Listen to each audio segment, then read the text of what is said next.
पहले आज़म खान, अब्दुल्ला आज़म या फिर यूँ कहें पूरा आज़म परिवार, उसके बाद में इरफान सोलंकी और उसके बाद में अब अब्बास अंसारी या यूँ कहें पूरा का पूरा अंसारी परिवार योगी के निशाने पर आ गया।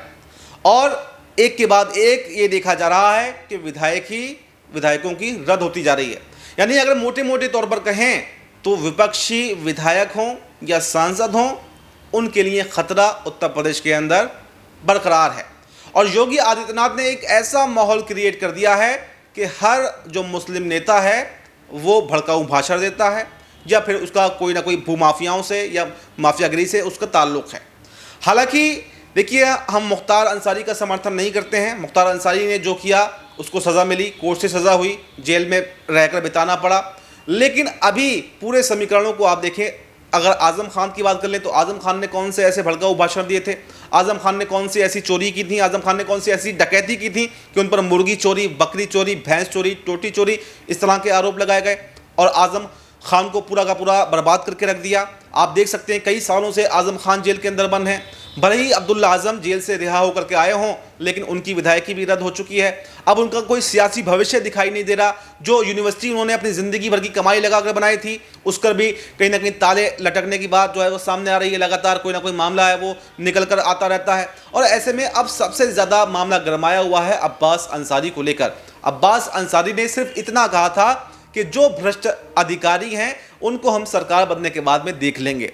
और ये बात इतनी ज़्यादा यहाँ पर योगी सरकार ने इतना ज़्यादा उस पर एक्शन लिया कि आज उनकी विधायकी जो है वो रद्द कर दी गई। और विधायकी कितने आनन फानन में रद्द की गई, यानी कोर्ट से फैसला आता है, फैसला आने के बाद में रविवार के दिन सचिवालय खुलवाया जाता है और स्पेशल तरीके से उनकी विधायकी रद्द की जाती है। तो इसके बाद में सवाल यहाँ पर खड़े हो रहे हैं कि क्या सिर्फ मुस्लिम नेता ऐसे हैं, क्या विपक्षी पार्टियों के अंदर ही ऐसे नेता हैं जो भड़काऊ भाषण देते हैं? क्या बीजेपी के अंदर ऐसा कोई नेता नहीं है जो भड़काऊ भाषण ना देता हो? जबकि खुद योगी आदित्यनाथ के भाषणों को आप उठा करके देखेंगे तो वो एक धर्म से प्रेरित दिखाई देते हैं, जबकि दूसरे धर्मों पर वो आक्रामक रवैया अपनाते हैं। तो क्या मुख्यमंत्री योगी आदित्यनाथ की विधायकी, उनकी सीएम कुर्सी, वो भी उनसे छीन लेनी चाहिए? देखिए, हम कोर्ट के फैसले पर नहीं जाते हैं कि कोर्ट ने क्या फैसला दिया क्या नहीं दिया। कोर्ट का अपना अलग है, कोर्ट स्वतंत्र है। लेकिन कहीं ना कहीं कार्यशैली जो सरकार की है उस पर सवाल तो ज़रूर उठते हैं। और सवाल ये भी हैं कि क्या सिर्फ मुस्लिम विधायक हैं, मुस्लिम नेता हैं, उन पर ही ऐसे मामले सामने आते हैं या फिर कोई बीजेपी के विधायक हैं उन पर भी ऐसे केस जो हैं वो उत्तर प्रदेश के अंदर या फिर कहीं पर भी हुए हैं? तो इस पर हम विस्तार से चर्चा करेंगे, क्योंकि इस समय ये मामला गरमाया हुआ। तो मेरे साथ मेरे सहयोगी राहुल जी मौजूद हैं जो विस्तार से आपको बताएंगे कि आखिर पूरा मामला क्या है और किस वजह से यहाँ पर मुस्लिम नेताओं को जो है वो टारगेट किया जा रहा है। तो राहुल जी, इस प्रोग्राम में आपका बहुत बहुत स्वागत है।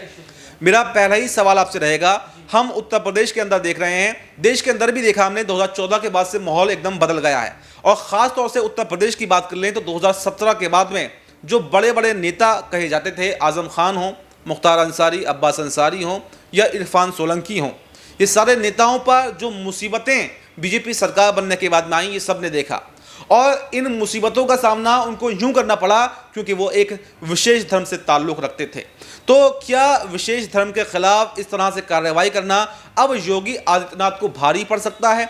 और कहा यह जा रहा है कि अब्बास अंसारी की विधायकी हाई कोर्ट से वापस उनको मिल जाएगी, क्योंकि जिस तरह से राहुल गांधी को हाई कोर्ट के आदेश के बावजूद सुप्रीम कोर्ट से राहत मिल गई और सांसदी उनकी रद्द कर दी गई थी, वैसे ही अब्बास अंसारी को यहाँ पर विधायकी वापस मिलेगी।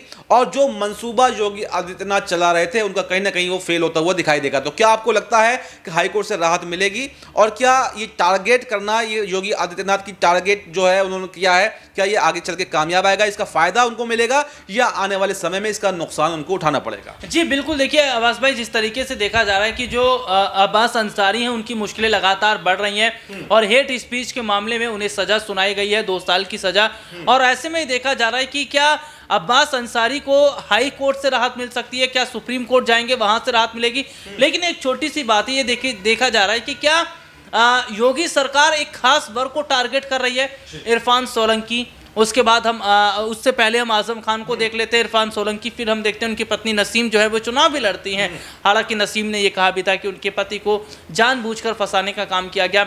इसके बाद हम देखते हैं स्टाम्प चोरी के मामले में अब जो आज़म खान के बेटे हैं अब्दुल्ला आजम, उनको फिर से जो है मुश्किलें उन पर दिखती नजर आ रही हैं। और अब ऐसे में अब्बास अंसारी, देखिए यहाँ पर सीधे तौर पर देखा जा रहा है कि क्या सरकार का प्लान है कि जो बड़े मुस्लिम लीडर्स हैं, जो बड़े मुस्लिम चेहरे हैं, उनको क्या वाकई ख़त्म किया जाए। और यहाँ पर देखिए सबसे दिलचस्प बात ये हो जाती है कि कहीं ना कहीं जो योगी सरकार है या योगी आदित्यनाथ जो प्रदेश के मुख्यमंत्री है, वो अपनी हिंदुत्ववादी छवि के लिए जाने जाते हैं, क्योंकि सड़कों पर नमाज ना पढ़ना। देखिए जो हाल ही में ईद का जो त्यौहार कुछ समय पहले जो मनाया गया था, उसमें हम देखते हैं कि वो कहते हैं कि भैया जो छतों पर नमाज ना हो, सड़कों पर नमाज ना हो, मस्जिदों को होली के वक्त में ढक दिया गया था। तो ये तमाम चीज़ें बताई जा रही थी कि क्या जो सरकार कदम उठा रही है, और जब सरकार कहीं ना कहीं जिस तरीके से, देखिए मैं संभल के जो सीईओ अनुज चौधरी की अगर उनकी मैं बात कर लूँ, तो वो जिस तरीके से देखा जा रहा था कि वो सरकार की भाषा बोल रहे थे और सरकार की साथ कहीं ना कहीं वो उनका एक बड़ा साठगांठ देखा जा रहा था। तो तमाम चीज़ें बताती है कि क्या मौजूदा समय की जो सरकार है वो वाकई मुसलमानों को यहाँ टारगेट करना चाह रही है। इसमें मैं एक नाम और जोड़ना चाहूँगा।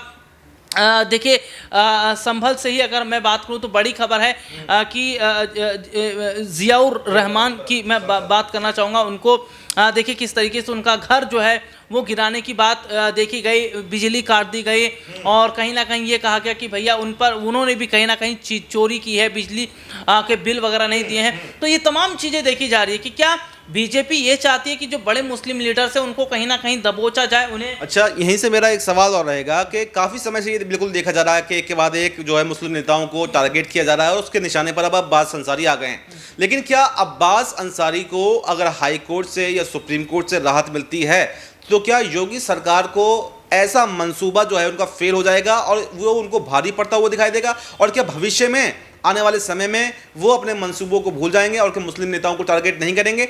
और मुस्लिम नेताओं को टारगेट करना, क्या इससे बीजेपी को सही में फायदा मिलता है या फिर ये अब गले की फांस जो है वो बीजेपी के लिए बन जाएगा? देखिए ये बात बिल्कुल सही है कि भारतीय जनता पार्टी को इससे फायदा मिलता है और बीजेपी इस बात को जानती है कि उन्हें मुसलमानों का वोट बहुत कम ही मिलता है, इक्का दुक्का ही मिल पाता है। और जिस तरीके से हम अगर देखते हैं तो देखिए आप उत्तर प्रदेश में हाल ही के अंदर अभी उपचुनाव हुए, उस उपचुनाव में देखिए कुछ चीज़ें जो निकलकर सामने आई वो क्या थी कि जो मुस्लिम वोटर्स हैं उन्हें वोट नहीं करने दिया जा रहा था। जो मुस्लिम महिलाएं थी वो वोट करने जा रही थी, लेकिन उन्हें बहुत बड़े हद तक रोक दिया गया। यहाँ तक कि एक खबर मैं अपने दर्शकों को यहाँ बता देता हूँ, अगर उन्हें याद ना हो या देखी भी होगी, कि एक पुलिस के जवान और एक महिला की नोकझोंक बहुत तगड़ी तरीके से होती है, जिसमें वो अपनी पिस्टल बंदा वो निकाल लेते हैं जो एसएचओ हैं और वो तान देते हैं, जिसमें वो महिला कहती है कि आपको गोली चलाने के अधिकार नहीं है। तो ये सब चीज़ें तब हो रही थी कि जब वोटिंग पड़ रही थी, ये सब जिम्मेदारी चुनाव आयोग की थी। तो यहाँ पर ये देखा जा रहा है कि क्या सरकार इस वजह से भी नाराज़ है कि भैया जो मुसलमान है वो वोट नहीं देते, सरकार भत्ता सारी चीज़ें देती है, उसके बावजूद भी वो उनके साथ नहीं रहते। तो ये चीज़ें कहीं ना कहीं बताता है कि सरकार हिंदुत्ववादी छवि को अपनाकर बड़ा कदम यहाँ उठा रही है।